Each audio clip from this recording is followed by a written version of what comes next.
that the revolution is alive and well in the young people. And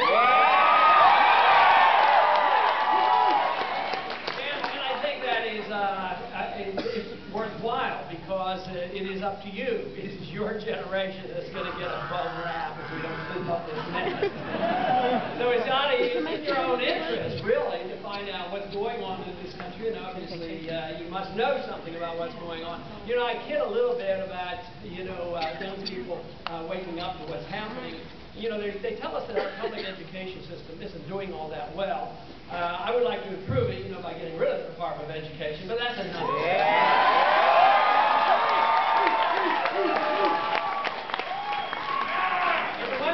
figured out your generation did learn your arithmetic because you know what you're getting when it comes to how much debt is in this country and how much obligation there is and how much it's costing and the whole mess. So this is something that is in your interest to know about and understand.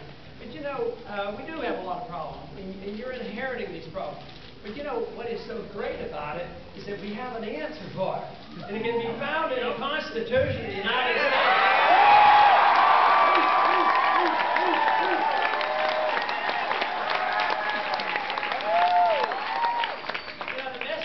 Today didn't come up with this administration. I complain about this administration, but I complain about the previous administration and the one before that one too. So it's been going on a while. I mean, we drifted from the original intent of our Constitution and all those principles that made our country great many, many years ago. It's been more than a decade, probably 100 years plus, that we have slowly slipped away from the intention of what the founders believed in. And that is, we don't need a nanny state. We need just more freedom in this country for the individual.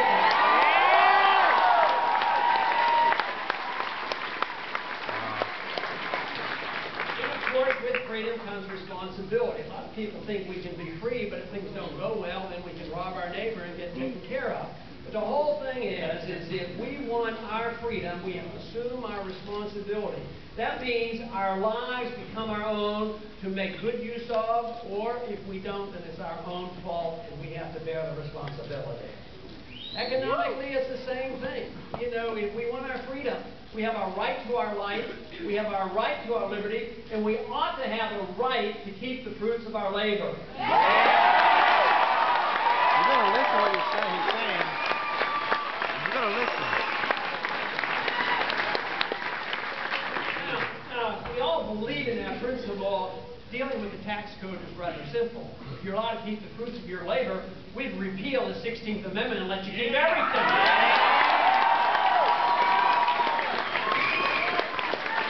That is not to be. In 1913, the Constitution was changed. We ended up with an income tax. And that introduced the notion that the government was supposed to spend a lot of money if they were going to tax our income. Even a tax of 1% is based on the assumption the government owns everything, and they allow you to keep a certain percentage. That's what's wrong with the income tax. Not only is it wrong on principle, but it's wrong the way they collected income tax. The income tax is collected in an unconstitutional fashion.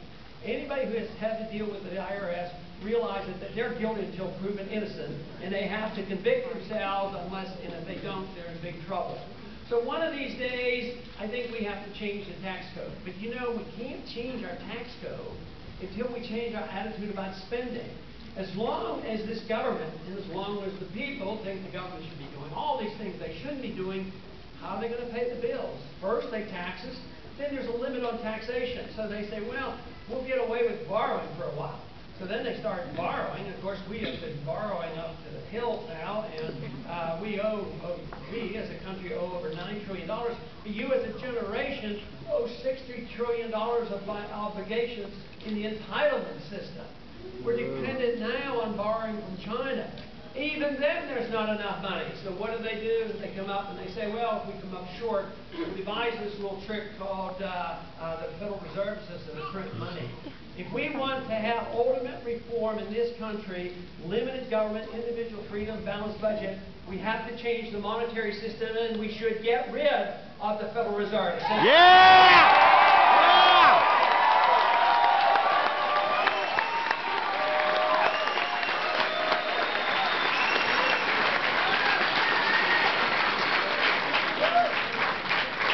The Federal Reserve System is nothing more than legalize counterfeiting, because they're allowed to create tens of billions of dollars a day if they want, in order to do the things that they want, whether it's subsidizing the military-industrial complex or the welfare state domestically, because you can't work hard enough. If we had to pay as we go along, pay for the war and pay for the entitlement system, and the borrowing dries up, if you had to pay that through taxes, it is said that our taxes would be 80%.